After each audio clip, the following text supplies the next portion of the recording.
So for the last 5 years, the CJ Pony Parts video team has put out some killer Mustang videos and some Focus and Fiesta stuff as well. And about a year ago, we decided to get in the truck videos with CJ Off-Road. We hired these two guys and they're building some killer trucks and Jeeps. They're definitely starting to get a little bit of an ego. I think it's time we settle the score once and for all. I've only been here a year and a half, but it doesn't take a genius to know that a big monster truck like this is better than a Mustang any day of the week. It's no garage queen, it's got twin turbos and four-wheel drive. You're going down, old man. Oh please, keep your diaper on, Junior. Well, I guess the only way to settle this is with a build-off. I got my Raptor, you got your Mustang. Let the build-off begin.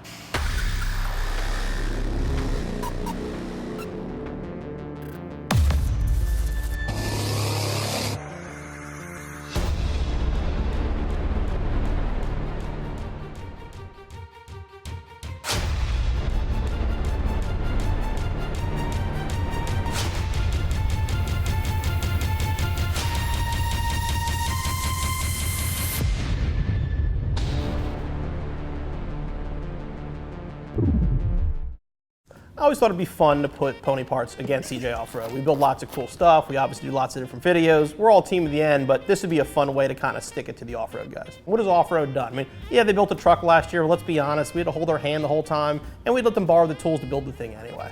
We know our build, we know how to do it right. We're gonna take this car apart, we're gonna go through it front to back, and build the ultimate Power Wheels Mustang. Now this opportunity to work with Freddy on a build like this is just huge. I'm used to working with Jeeps. Now I get a chance to mess with a Raptor, and I'm gonna try and throw everything that I've learned in the Jeep side of things at this, and I'm looking forward to it, and let's start the build. I'm not worried at all. I don't think they've worked really well together, so not gonna be much of a competition.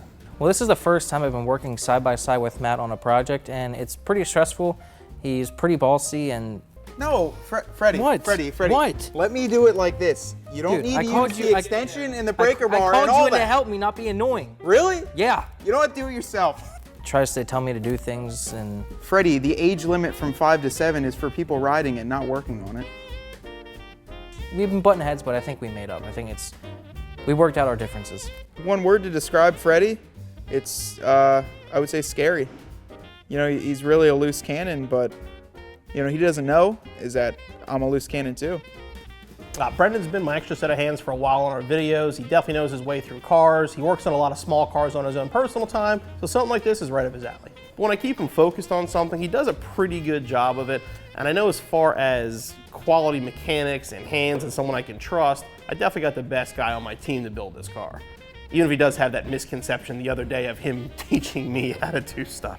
I learned some things from Bill at moments, and then he learned some things from me at moments in the build. I mean, the challenges with this build, more than any other build we've ever done, is our timetable. We have 4 days to build this. So unlike a lot, you know, we get rushed for SEMA builds and stuff like that in the past. You know, this build is the most rushed of all time, but in the end, it's going to a good place, so we'll definitely get it done. You know, it started yesterday, day one. You saw the little explosion. Tension's been high. I think we got to come together as a team to get this build done, but right now I really don't know what's going to happen. You know, when we work together, we both do have really big egos and they kind of clash, but I think over time it might form into a super ego. Now, it's like we know the guys over at CJ Off-Road. It's like we've worked with those guys before. Brendan and I are familiar with them. They're probably over there like a monkey just banging away on the body with a hammer. Over here, the Mustang side, though, we're taking this build very, very seriously. So you can see here's our custom front bumper from our Power Wheels with working headlights and fog lights. When I think of the people that own a Mustang, I'm thinking like your 46-year-old Aunt Gloria that goes to the mall maybe sometimes, 72-year-old Uncle Joe that just had a hernia. That's who owns a Mustang. Guys that own Raptors, you don't even know who they are because they're just out in the trail and they're out sending it, dropping a gear and disappear. Now, what do you think on the tire? You think this is enough tire? Should we go like hit up Mickey Thompson, maybe a set of slicks on this thing? Yeah. I mean, do we need traction? We have so much more power than they have to begin with. It's almost like it's not fair. The problem is, with all this traction, we're just going to be sliding on these tires. Yeah, well, you gotta remember, all they're doing is lifting their truck though. So it's like they're just compensating obviously for other things. But you know, we have Mustang, our car's gonna be nice and fast from the factory. We don't have to worry about all that kind of stuff. Plus it won't sound like a Yugo, so we're good to go there. It's Thursday. It's the final day of the build, and I don't know how we're going to get it done. We just had a little bit of an accident. The bed is not secure to the truck. We still got to build the chase rack, wire the lights. I don't think we're going to get it done. Yeah, I don't care. It's kind of funny watching them break their car in half. You know, I gotta tell you, for one, I'm pretty sure the Raptor falling apart was your fault. What? And I really don't like the whole straight down approach. Like, I think the way this is, we should definitely go at an angle and have a hypotenuse, but straight down, not digging it. And this right here, 100%. The way a roll bar is set up on a truck.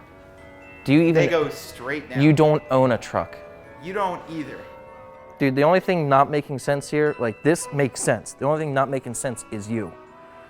Say it to my face. The only thing not making sense here is you. Say it with your chest! You see that? Yeah. Yeah. That's what I'm working with. So, you know, we're coming down to the deadline, and this is what I got going on.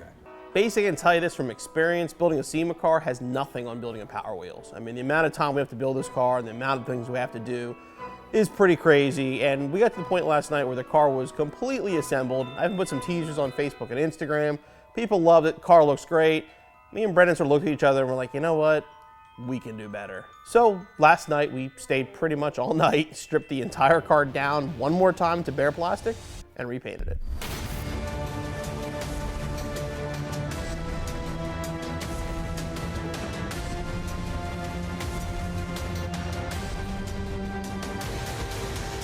Dude, this thing looks incredible, man. Dude, it doesn't even look like the same truck that we got. Bro, good work. Yes. Dude, it was worth it. 4 days, no sleep, but redoing the paint the last minute and changing everything up, surprised everybody with this build. Dude, we did an awesome job. I cannot wait to show this thing off.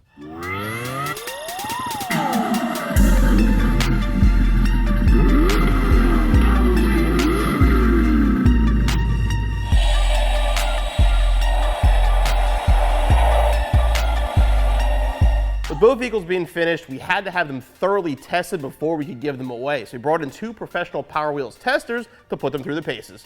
Now, obviously, there's a lot of joking back and forth between us and the off-road guys when we were building these vehicles, but we had a blast doing it. I mean, probably more fun than we really should have with these. We had a great time with the kids testing them the other day, and I'm proud to say that both vehicles are being donated to the Ronald McDonald House.